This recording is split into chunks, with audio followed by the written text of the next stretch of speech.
Good evening, I'm Jessica Gauthier. Tonight, a historic vote for the Alabama education. The Dothan Board of Education voting to increase degree requirements for the superintendent. This comes after the current superintendent announced he will not be returning to the role at the end of the year. And while DCS is searching for someone new to fill that role, Dothan is now the first school district in Alabama to require this level of college education. WDHN's Robert Smith Jr. is in Dothan with the latest, all new at 10. The job description has been set for the next superintendent of Dothan City Schools after the board voted to pass requirements exceeding state standards. After an hour-long heated special call meeting, the school board voted 4-3, making it a requirement for the next superintendent to have a doctoral degree and previous experience as a superintendent. Brenda Guilford, along with her colleagues Brett Strickland, Franklin Jones, and Melanie Hill, voted for the change. All of our superintendents within the past 15, 20 years have had doctorate degrees except for one. And so, you know, I see no problem with that.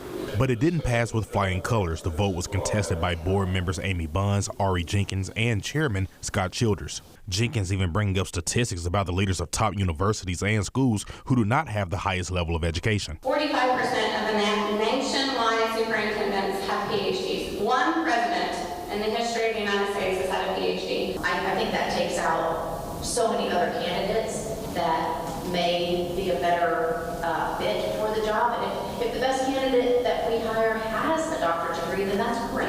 It's awfully insulting to say that none of our people are qualified. And there were some people in this room that many people know are quite qualified. And we're not going to give them a chance. With this change, Dothan is the only school system in the state now to require a doctoral degree and previous experience as a superintendent. In the document, they also added that the superintendent must live or relocate within 30 minutes of Dothan. However, no one admitted to who was behind the idea of any of these changes when asked, yet they still voted. I agree with every point on that document. Nobody had a point to add.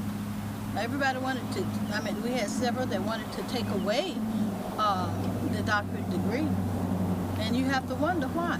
With the description confirmed now, Guilford doesn't believe it will have an effect on the search, but those opposed think it could be a tough task. I don't know how many it's going to pull in, but we will have many, and that, you know, we have to narrow down. I know that. It's definitely a lot easier when we're all on the same page, but I just know what my conviction is, and I'm not going to be okay with just going along with something political. Chairman Childers says the job description will go into effect immediately. In Dothan, Robert Smith, WDHN News for the Wiregrass.